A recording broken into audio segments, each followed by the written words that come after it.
Hello everyone, this is Vivek and welcome back to our channel. Hope करता हूँ कि आप सभी की ट्रेडिंग काफ़ी अच्छी चल रही होगी। सो गाइज, आज आप लोगों के साथ एक स्ट्रेटेजी शेयर करने वाला हूँ जिसे हर कोई अपने ट्रेडिंग में यूज़ कर सकता है, चाहे फिर वो एक बिगिनर हो या फिर कोई प्रोफेशनल हो या फिर कोई पार्ट टाइम ट्रेडर हो या फिर फुल टाइम ट्रेडर हो। ये स्ट्रेटेजी हर किसी के लिए बनी है। बहुत ही सिंपल स्ट्रेटेजी है। स्ट्रेटेजी की एक्यूरेसी लगभग 75% के ऊपर है।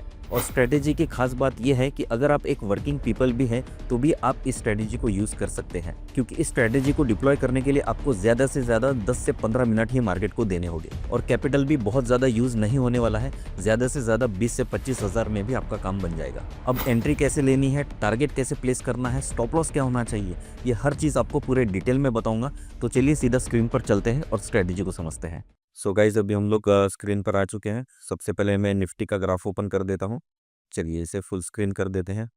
अब फुल स्क्रीन करने के बाद मैं यहाँ पर लेआउट्स में जाकर टू लेआउट सिलेक्ट कर देता हूँ। ओके, अब ये जो फर्स्ट लेआउट है इसमें मैं निफ्टी का ग्राफ ओपन रखूँगा और ये जो सेकंड लेआउट है इसमें हमें निफ्टी के फ्यूचर को ओपन कर देना है।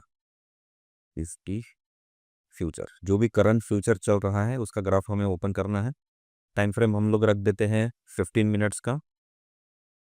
फ्यूचर में भी टाइम फ्रेम 15 मिनट्स का ही रहेगा। ओके, चलिए अब आप चाहे तो इस स्ट्रेटेजी को बैंक निफ्टी में भी यूज़ कर सकते हैं, बट निफ्टी और बैंक निफ्टी के अलावा कहीं और इसे यूज़ मत कीजिए, क्योंकि ये स्ट्रेटेजी बाकी किसी भी इंडाइसेस में वर्क नहीं करती है। ओके, तो सबसे पहला रूल जो हमें फॉलो करना है वो ये है कि 9:15 से लेकर तो 10 बजे तक हमें कोई भी ट्रेड को एग्जीक्यूट नहीं करना है, चाहे फिर मार्केट कितना भी मूव कर जाए। ओके, तो अब 10 बजे के बाद जो हमें सबसे पहला काम ये करना है कि 9:15 से लेकर तो 10 बजे तक मार्केट ने जो भी हाई या फिर जो लो लगाया है उसे हम लोगों को मार्क कर देना है। तो यहाँ पर मैं सबसे पहले निफ्टी का हाई मार्क कर देता हूँ और साथ ही साथ लो भी मार्क कर देता हूँ। ठीक है, अब लो रहेगा ये 3 कैंडल के बाद वाला। ओके, आप टाइमिंग देख सकते हैं, 9:45 की कैंडल है, मतलब इसका क्लोजिंग 10 बजे हुआ है। तो इसका जो लो रहेगा उसे हमें मार्क कर देना है और एग्जैक्टली सेम लेवल्स हमें फ्यूचर के चार्ट पर भी ड्रॉ कर देना है। ओके, तो यहाँ पर भी मैं 9:15 का हाई और 10 बजे तक का जो भी लो है वो उसे मार्क कर देता हूँ। अब मार्क करने के बाद हमें हाई या फिर लो इन दोनों में से किसी भी एक लेवल के ब्रेकआउट आने का वेट करना है और ये ब्रेकआउट दोनों ही ग्राफ में होना चाहिए। फॉर एग्जाम्पल, अगर निफ्टी में डाउन साइड में अगर ब्रेकआउट आता है, जैसे कि यहाँ पर आप देख सकते हैं, अब निफ्टी के डाउन साइड में ब्रेकआउट आने के बाद हमें ये चीज़ कंफर्म करनी है कि उसी समय फ्यूचर ने भी डाउन साइड में ब्रेकआउट दिया है या नहीं। इन केस अगर निफ्टी डाउन साइड में ब्रेकआउट दे देता है बट उसी समय अगर फ्यूचर ब्रेकआउट ना देते हुए यूटर्न करके रिवर्सल ले ले तो उस समय हमें एंट्री नहीं लेगी है। ध्यान देना है कि निफ्टी और निफ्टी के फ्यूचर इन दोनों में ब्रेकआउट आना बहुत जरूरी है। हाँ, टाइमिंग का थोड़ा सा फर्क हो सकता है कि पहले निफ्टी ब्रेकआउट दे दे और उसके 5 या 10 मिनट के बाद फ्यूचर ब्रेकआउट दे दे, तो हमें फ्यूचर को भी ब्रेकआउट देने का वेट करना है, उसके बाद ही हमें एंट्री लेनी है।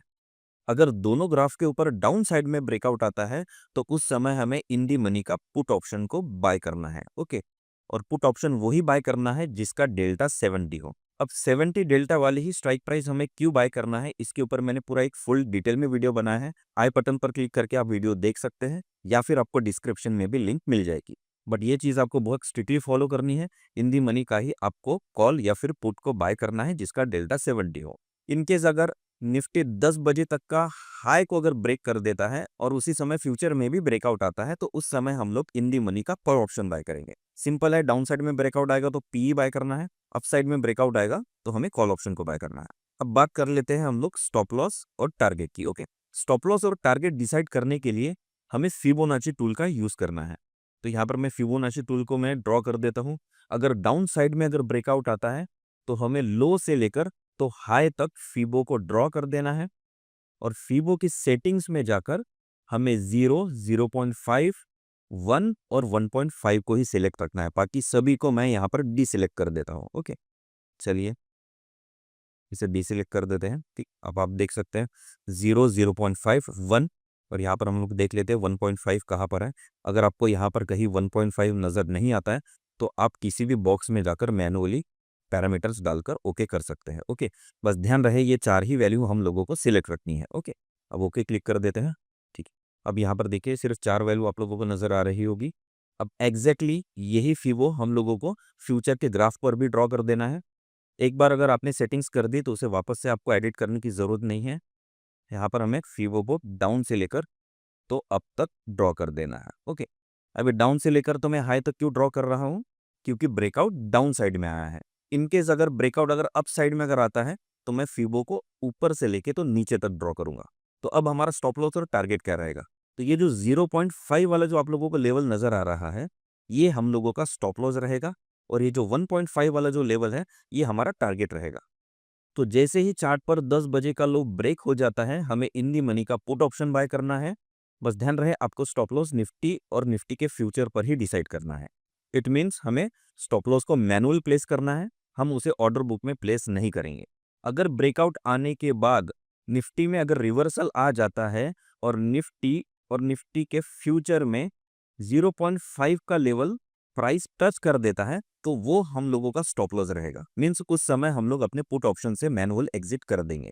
इन केस अगर निफ्टी में 50 का लेवल अगर टच अगर हो जाता है बट फ्यूचर में 50 का लेवल टच नहीं होता है, तो हम लोग एग्जिट नहीं करेंगे। ध्यान रखना है, एंट्री और एग्जिट या फिर टारगेट, इन तीनों में हमें एक चीज कॉमन फॉलो करनी है। सभी लेवल्स निफ्टी और निफ्टी के फ्यूचर में मैच होने बहुत जरूरी है, ब्रेकआउट में भी, स्टॉप लॉस में भी और टारगेट में भी। वैसे ही अगर निफ्टी में टारगेट अगर हिट हो जाता है और फ्यूचर में टारगेट हिट नहीं होता है, तो हमें टारगेट को हिट करने का वेट करना है। और ध्यान रहे ये स्ट्रेटेजी को हमें इंट्राडे में ही यूज करना है। ध्यान रहे अगर 315 तक अगर हमारा टारगेट या फिर स्टॉप लॉस हिट नहीं होता है, तो हमें मैनुअल एग्जिट कर देना है, चाहे फिर हम लोग लॉस में हो या फिर प्रॉफिट में। ओके, बहुत ही सिंपल स्ट्रेटेजी है। एक बार रिवाइज कर देता हूँ। 9:15 बजे से तो 10 बजे तक का हाई और लो हमें मार्क कर देना है। जिस किसी साइड में ब्रेकआउट आता है उस साइड का हमें ऑप्शन को बाय कर देना है, वो भी इन दी मनी वाला। और फीबो को ड्रॉ करके हमें 0.5 और 1.5 का टारगेट और स्टॉप लॉस रखना है। 0.5 हमारा स्टॉप लॉस रहेगा, 1.5 हमारा टारगेट रहेगा। बहुत सिंपल स्ट्रेटेजी है, कोई भी यूज कर सकता है, बट स्ट्रेटेजी का परफॉर्मेंस बहुत ही बेहतरीन है। अगर आप इसे बैक टेस्ट करना चाहते हैं तो इसके लिए आपको कोई सॉफ्टवेयर की जरूरत भी नहीं है, क्योंकि पूरा डेटा आप लोगों को चार्ट के ऊपर मिल जाएगा। अगर आप पिछले 1 साल का भी अगर डेटा बैक टेस्ट अगर करते हैं तो आपको नजर आएगा कि आपने बहुत अच्छा प्रॉफिट गेन किया है। किसी मंथ में तो हमें 500 या 600 पॉइंट्स भी यहाँ पर कवर हो जाते हैं, और 500 और 600 पॉइंट्स काफ़ी है प्रॉफिट बनाने के लिए। सो गाइस, होप करता हूँ कि आपको स्ट्रेटेजी और वीडियो दोनों पसंद आया होगा। तो चलिए नेक्स्ट टाइम फिर से एक बार मिलते हैं कुछ इसी तरह के टॉपिक्स के साथ। तब तक के लिए take care and have a nice day.